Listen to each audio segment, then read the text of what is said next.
Welcome back to Rudy's 1/6 World for another First Thoughts video. And this one is going to be a little bit different, focusing on something that I haven't focused on before, as we'll be taking a look at the latest announcement from Damtoys, from another original storyline that they have going. And this is a character that they're calling Agent Hugh Laphroaig. Now, the name on the promo images is a little bit differently, but this is how it's showing up on the sites. Now, as mentioned, this is an original line, and it is the second in the series, so I guess I missed the first one. But it looked pretty interesting, and it's worth, I think, taking a look at. Now, Damtoys, if you follow my channel, you know I love their Gangsters Kingdom line, and that's kind of been their big selling point for me personally for a while. But besides that, they do have their Elite series lineup, where they produce a ton of military figures, and they really do produce great quality figures there. So this does seem more in line with that Elite series lineup. Now, personally, I used to pick up some of the earlier Damtoys military figures. I'm not sure if any of you remember the Antoine Fuqua directed Bruce Willis movie, Tears of the Sun. But Damtoys did an unlicensed SEAL recon team from the movie, and they gave us not all of them, which is a bit of a bummer, but they did give us a number of the SEAL members from that team. So they've always been on my radar, and as the years have gone by, obviously they've gotten progressively better. I did kind of take a pause on military figures, but do still pick up the occasional one if it visually looks impressive.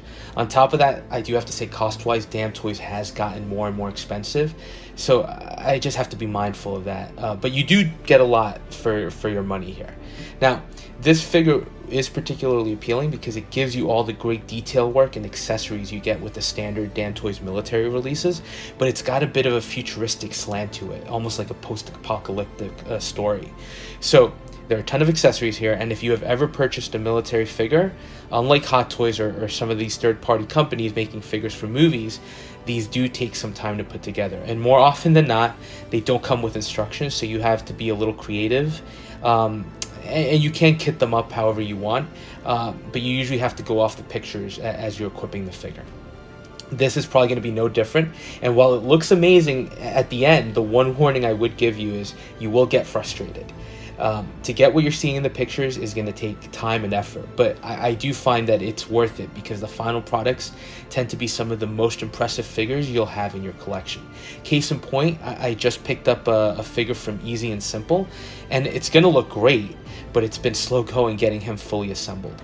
So looking at this one in particular, the equipment looks amazing, and it's all fully functional at 6 scale, which to me is really a highlight. For example, the rifle has safety switches that you can actually move.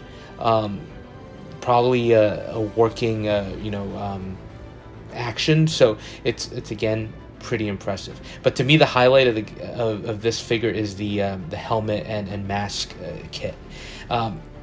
And it's just the look of it, right? It's got the teeth marked. The mask has the teeth marked on it, almost looking feral or even alien in nature. And coupled with the black quad night vision goggles that have this red lens, it really makes for an impressive, really aggressive design. Now, this is a character I don't think you'd want to run into in the dark of night. Posability-wise, Damtoys gives you pretty posable bodies, and that's even with the figures having their full kit on. So you should be able to get some great poses with the rifle and his weapons. They are also supplying a plaid shirt as an option, and it looks good, but I think the figure looks most intimidating with the black shirt on with the gear. So again, just an overall impressive piece with a lot of options for display. And he comes with a lot of weapons, including a SCAR as his primary, 2 handguns, and a grenade launcher. Chest carrier also looks great with the radio equipment, gas tanks, ammo pouches, and unit patches. Although here the unit patches are very unique to this world that's being created as opposed to a standard military release. Sculpt itself looks really good. I think their sculpt work is on par with the best we've seen as far as texture, paint applications, and just the work and detailing on the sculpt itself, which is nice. Although the one shame with these figures is I really doubt anyone would be displaying with just the face sculpt exposed, right? You're gonna want to put on that helmet and all that face gear. I know I definitely won't be displaying the face sculpt. I'm also curious what the story is here for these. The other figure they released is actually a combination of a military figure with an almost samurai feel. Once you have that one fully kit up, he's got your standard rifle, but he also has swords on his belt. So there's definitely something unique going on here, and I'm curious to delve in a little bit deeper into those. So that's a quick look at another Damtoys tease, and honestly, I love Hot Toys and InArt, I love Hot Toys, and I know InArt is slowly making their way into the market, but Damtoys is a company that's been doing their thing for a while, and I do think that they're at the top of their game, and they're really cornering a market here that isn't very competitive. So that's allowing them to do some pretty interesting things. So again, definite pre-order for me, and I'll of course do a new figure showcase on this one once it gets released.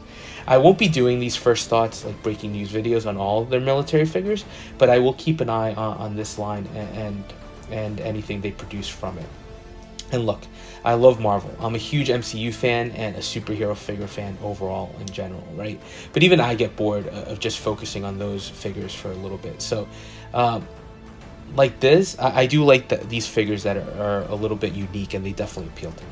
So that's it for now. Let me know your thoughts on this, especially if you are a military figure collector, or even if you aren't. It'd be great to hear what you think of these sorts of releases. And as always, thank you for watching, and if you are enjoying the content, please like, comment, and subscribe, and we'll touch base on the next video.